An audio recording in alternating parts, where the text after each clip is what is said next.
வணக்க மக்களே. சிறகடிக்க ஆசை நாடகத்தில் அடுத்து என்ன நடக்கும் அப்படின்றத பார்க்கலாம் வாங்க. அதுக்கு முன்னாடி நீங்கள் நம்மளோட சேனலை சப்ஸ்கிரைப் பண்ணாமல் இருந்தீங்கன்னா உடனே பண்ணிவிடுங்க. மீனா முத்துக்கிட்ட கேட்குறாங்க, அப்படி சின்ன வயசில் என்னதாங்க நடந்தது? அன்னைக்கும் பார்த்தா ஏதோ பேசிகிட்டு இருக்கிறப்போ பழசெல்லாம் வேண்டாம், பேச வேண்டாம் அப்படிங்கிற மாதிரி எல்லாம் சொல்லிட்டு ஏதோ பேசிகிட்டு இருந்தீங்க. முதல்ல உங்களுடைய சின்ன வயசில் ஏதோ நடந்திருக்கு, அதை நான் அன்னைக்கும் கேட்டேன், நீங்கள் சொல்ல மாட்டேன்ட்டீங்க. இப்போவும் சொல்ல மாட்டேங்கிறீங்க. எதுக்கு? என்ன பிரச்சனை ஆச்சு? எதுக்கு நீங்கள் ஜெயிலுக்கெல்லாம் போனீங்க? சொல்லுங்க அப்படின்னு சொல்லி சொல்லி கேட்குறாங்க. இப்போ முத்து எதுவுமே பேசாமல் நின்றுட்டுருக்காரு. அப்போ ரவி கிட்ட, ரவி உங்களுக்காக ஏதாவது தெரியுமா அப்படின்னு சொல்லி கேட்குறாங்க. இல்லை, நீ எனக்கு எதுவுமே தெரியாது, நான் ரொம்ப சின்ன பையனாக இருந்தேன், எனக்கு எதுவுமே விவரம் தெரியாது அப்படின்னு சொல்லிட்டு அந்த மாதிரி பேசிகிட்டு இருக்காங்க. நீங்களாவது சொல்லுங்கள், என்ன தான் பிரச்சனை நடந்தது அப்படின்னு சொல்லி பேசிகிட்டே இருக்கிறப்போ கரெக்டாக அண்ணாமலை அப்போ வந்துடுறாங்க. ஆமாம், அவர் சின்ன வயசில் எதுக்கு ஜெயிலுக்கு போனார், எனக்கு அந்த விஷயம் தெரிஞ்சே ஆகணும் அப்படின்னு சொல்லி பேசிகிட்டு இருக்கிறப்போ விஜயாவும் வந்துடுறாங்க. விடுமா, அதெல்லாம் நடந்து முடிஞ்ச கதை, வேண்டாம், அதை பற்றி எல்லாம் எதுவுமே பேச வேண்டாம் அப்படின்னு சொல்கிறாங்க. அப்போது இல்லைங்க மாமா, எனக்கு தெரிஞ்சே ஆகணும், என்னை பற்றின எல்லாமே அவருக்கு தெரியும்ல, அப்போ அவருடைய கடந்த வாழ்க்கை என்னன்னு சொல்லி தெரிஞ்சு எனக்கு ஆகணும். அது மட்டும் இல்லாமல் சின்ன வயசில் அவர் உங்களோட வாழவே வளரவே கிடையாது.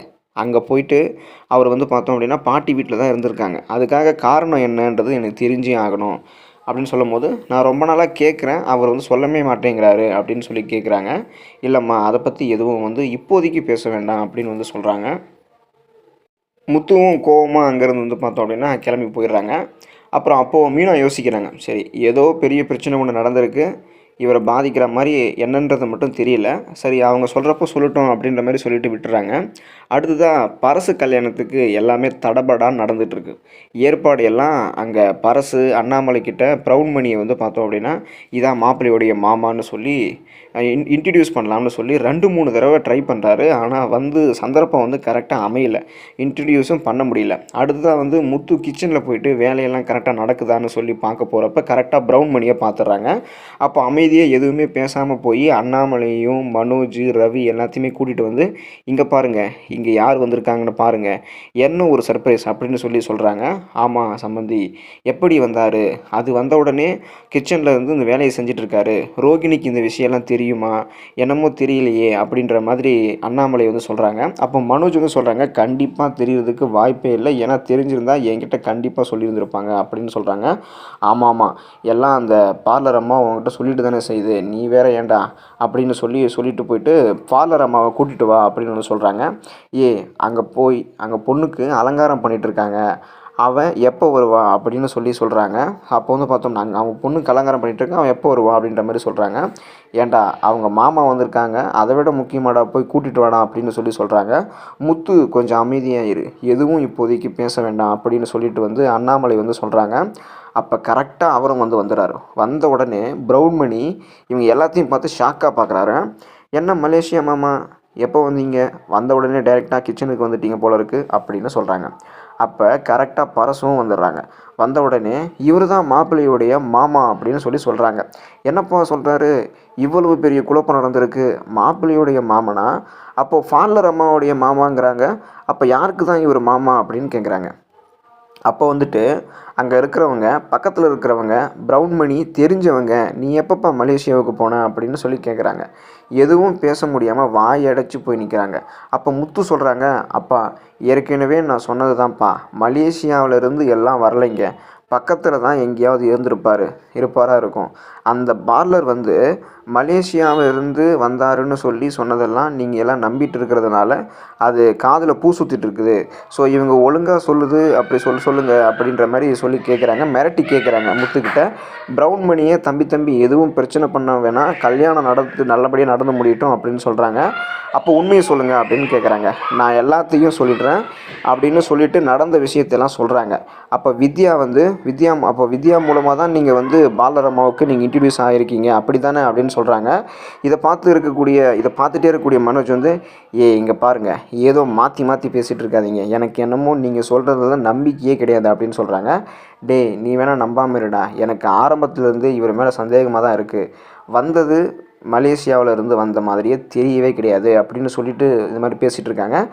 நீ எப்போ வேண்டும், நீ எப்போ வேண்டாம்னு சொல்லு, நீ எப்போ பார்த்தாலும் ரோகிணி பற்றி ஏதாவது தப்பு தப்பாக பேசிகிட்டு தான் இருப்ப. அதனால் அதெல்லாம் நம்ப மாட்டேன் அப்படிங்கிறாங்க. உனக்கு எதுக்கு குழப்பம்? உனக்கு எதுக்கு இத்தனை குழப்பம்? நீயே போய் பாலம்மா வந்து கூட்டிகிட்டு வாடா அப்படின்னு சொல்கிறாங்க. ரோகிணி போய் கூப்பிட்றதுக்காக மனோஜ் போகிறாங்க. அங்கே போன உடனே இன்னும் ஒரு 10 நிமிஷம் வெயிட் பண்ணு, அலங்காரம் முடிஞ்சதுக்கப்புறம் போகலாம் அப்படின்ற மாதிரி சொல்கிறாங்க. அதை விட முக்கியமான விஷயம் ஒன்று போய்கிட்டு இருக்கு அப்படின்னு சொல்லி கூட்டிகிட்டு வராங்க. வேகமாக வந்த உடனே என்ன பண்ணுதுன்னு சொல்லிகிட்டே வராங்க. அங்கே வந்த உடனே இங்கே பாரு, இங்கே யார் வந்திருக்காங்கன்னு பாரு அப்படின்னு சொல்கிறாங்க. அங்கிள் எப்போ வந்தீங்க அப்படிங்கிற மாதிரி வந்து பார்த்துட்டு சர்ப்ரைஸாக சொல்கிறாங்க. பாலராமா, நீங்கள் ரீல் எல்லாம் சுற்றாதீங்க, ரீல் எல்லாம் அப்போவே வந்துருச்சு. ஆமாம், எதுக்கு இந்த ப்ரௌன் மணி கூட்டிகிட்டு வந்து வீட்டில் நீங்கள் நடிக்க வச்சிங்க அப்படின்னு சொல்லி கேட்குறாங்க. நான் எல்லாம் ஒன்றும் நடிக்க வைக்கலையே அப்படின்னு சொல்கிறாங்க. ரோகிணி பாப்பா, என்னை மன்னிச்சிடு. எனக்கு என் மாப்பிள்ளைக்கு தான் இங்கே கல்யாணம். நான் தான் தலைமை தாங்கி எல்லாம் பண்ணிக்கிட்டு இருக்கேன். கல்யாணத்தில் எந்த ஒரு பிரச்சனையும் வரக்கூடாதுன்னு தான் சொன்னேன்.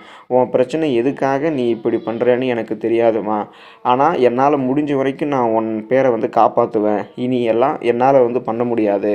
எனக்கு என் மாப்பிள்ளையோட கல்யாணம் தான் ரொம்ப முக்கியம். நீ எதுக்காக போய் சொன்ன எதுன்னு எல்லாம் எனக்கு வந்து தெரியாது. எதுக்காக போய் சொன்ன அப்படின்றதெல்லாம் எனக்கு தெரியாது. நீ சொன்னதை நான் அடித்து கொடுத்தேன், அவ்வளவுதான் அப்படின்னு சொல்லிவிட்டு, நீ மேற்கொண்டு என்ன பேசணுமோ அது உன் குடும்பத்தில் நீ பேசிக்கோமா அப்படின்னு சொல்லிட்டு போயிடுறாங்க. அப்பா பார்த்தீங்களாப்பா அப்படின்னு சொல்லி பேசிகிட்டே இருக்கிறப்போ கரெக்டாக விஜயா வந்துடுறாங்க. விஜயா கிட்ட எல்லா விஷயத்தையும் சொல்லி கேட்குறாங்க. அப்போ விஜயா சொல்கிறாங்க, எனக்கு இந்த விஷயம் எல்லாம் எதுவுமே தெரியாது அப்படின்னு சொல்லிவிட்டு, இங்கே பாருங்கள், உங்களுக்கு வேண்டாம் தெரியாமல் இருக்கும். நானும் மீனாவும் ஏற்கனவே போய் பார்வதி ஆண்டிக்கிட்ட பார்த்தோம் அப்படின்னா இவங்களை பற்றி விசாரித்தோம். மலேசியாவிலிருந்து வந்ததுக்கான எந்த ஒரு தடயமும் இவங்ககிட்ட வந்து தெரியல.